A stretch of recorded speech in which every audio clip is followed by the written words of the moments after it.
ସାଙ୍ଗମାନେ ଆପଣମାନେ ଦେଖିପାରୁଥିବେ ଆଜି ହେଉଛି 14 ତାରିଖ ଆଜି ହେଉଛି 14 ତାରିଖ ଆଣ୍ଡ କାଲିଠୁ ରଥଯାତ୍ରାର କାମ ଷ୍ଟାର୍ଟ ହେଉଛି। ଦେଖନ୍ତୁ ରଥଯାତ୍ରା ପୂର୍ବରୁ ବର୍ଷା ବହୁତ ଲେଟ୍ କିନ୍ତୁ ବହୁତ କମ୍ ହେଉଥିଲା, ମାନେ ଏମିତି ହେଉନଥିଲା ଏବଂ ଏବେ କମି ଆସିଲାଣି। ବହୁତ ଜୋର ବର୍ଷା ହେଉଛି। ଦେଖନ୍ତୁ ଗଛ ଗୁଡ଼ାକ କେମିତି ହେଉଛି ଦେଖୁଛୁ। ମୁଁ ଜୁମ୍ କରିକି ଦେଖାଉଛି, ଦେଖନ୍ତୁ ଜୁମ୍ କରିକି ଦେଖାଉଛି।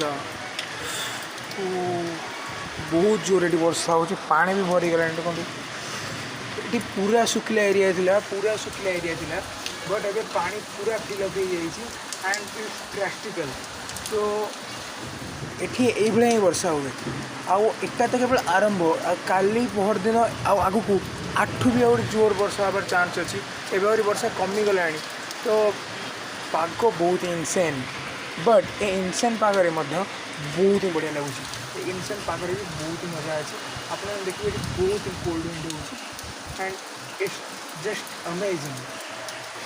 ତ ସାଙ୍ଗମାନେ ମୁଁ ଆପଣମାନଙ୍କୁ କହିଦେବାକୁ ଚାହୁଁଛି, ତ ଏହି ଚ୍ୟାନେଲରେ ଆମର ଡ୍ରିମ୍ସ ଅଫ୍ ହେଭେନରେ ପୁରୀର ରଥଯାତ୍ରାର ଏଭ୍ରି ଡେ ଟୁ ଡେ ମୁଁ ଆପଣମାନଙ୍କୁ ଦେଖେଇବି କ'ଣ ହେବ, ଏଠି କ'ଣ କେମିତି ରଥଯାତ୍ରା ହୁଏ।